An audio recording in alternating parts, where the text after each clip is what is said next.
Frá því árið 2014 hefur umfangsmikil fornleifaskráning farið fram í Djúpavogshreppi en hreppurinn fékk Fornleifastofnun Íslands til þess að skrá minjar á svæðinu. Skráningin hefur verið unnin í pörtum og er þetta nú í 3. sinn sem fornleifafræðingar koma í skráningarvinnu. Að þessu sinni eru þeir að skrá minjar á svæðinu utan þéttbýlisins en í landi hreppsins. Við hittum á Kristborgu Þórsdóttur fornleifafræðing sem fræddi okkur nánar verkefnið. Við byrjum á Teigarhorni þar sem það er náttúrulega friðland og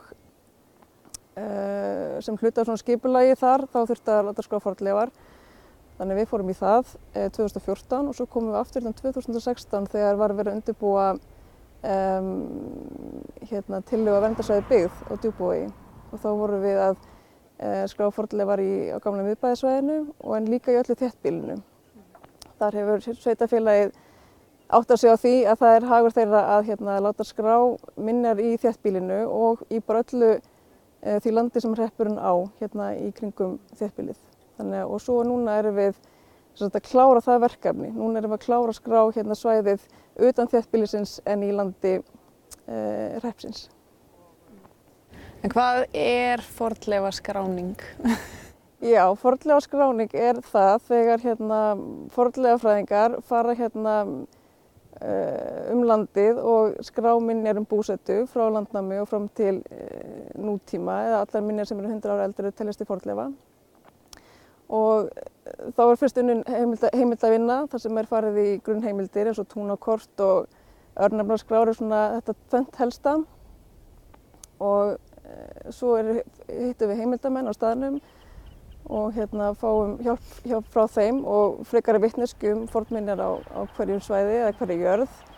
Og svo förum við á alla þessa staði sem eru þekktir og hnitsetjum og teiknum það sem sést úr ljósmyndum og lýsum. Og við auðvitað notum líka mikið loftmyndir og önnur hjálpartæki til þess að reyna að finna minjar sem hafa engar heimildir Og svo er þetta bara þessi safnað saman í skýrslu sem er gefin út og þetta eru aðalega unnið núna bæði í rannsóknarskyni en það er sem sagt sveitarfélögin í landinu eru skyldu til að láta vinna svona vinnu fyrir sig sem hluta af aðalskipulagi. Þannig að þetta er mikið unnið fyrir sveitarfélögin.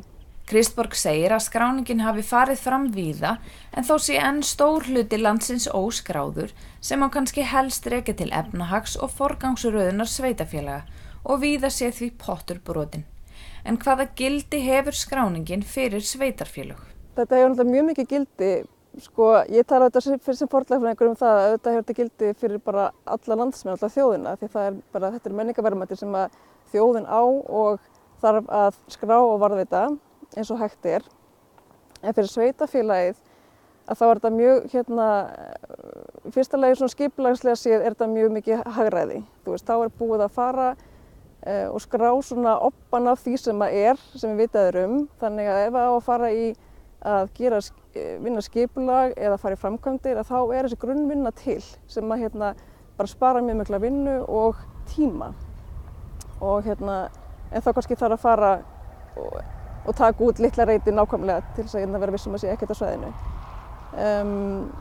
Og þar fyrir utan er þetta frábært grunngögn til þess að kynna fyrir bara heimafólki en líka ferðafólki.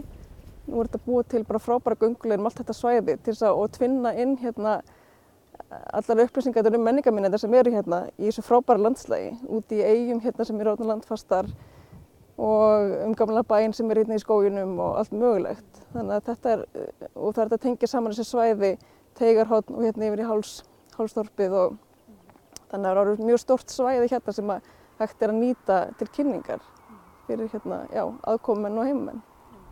Kristborg segir að Austurland sé spennandi svæði sem hefur verið lítið skoðað í þessu samhengi. Já, ég nefnum sem dæmi eyðibyggðina í Víkunum á Borgarfirði eystri.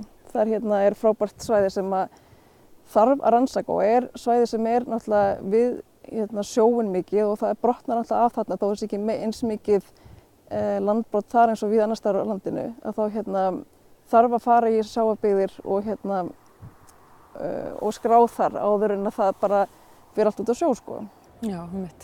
Þannig bæði er þetta minjaverndar sjónarmið að skrá fornleifar en líka til þess að geta kynnt þetta og fólki sem að man eftir þessum stöðum og þessum minjum og þessum bæjarstæðum, það týnir tölunni og þessu vitneskja og þessu fróðleikur einhvern veginn hverfur, þannig að það tapast mjög mikið sko.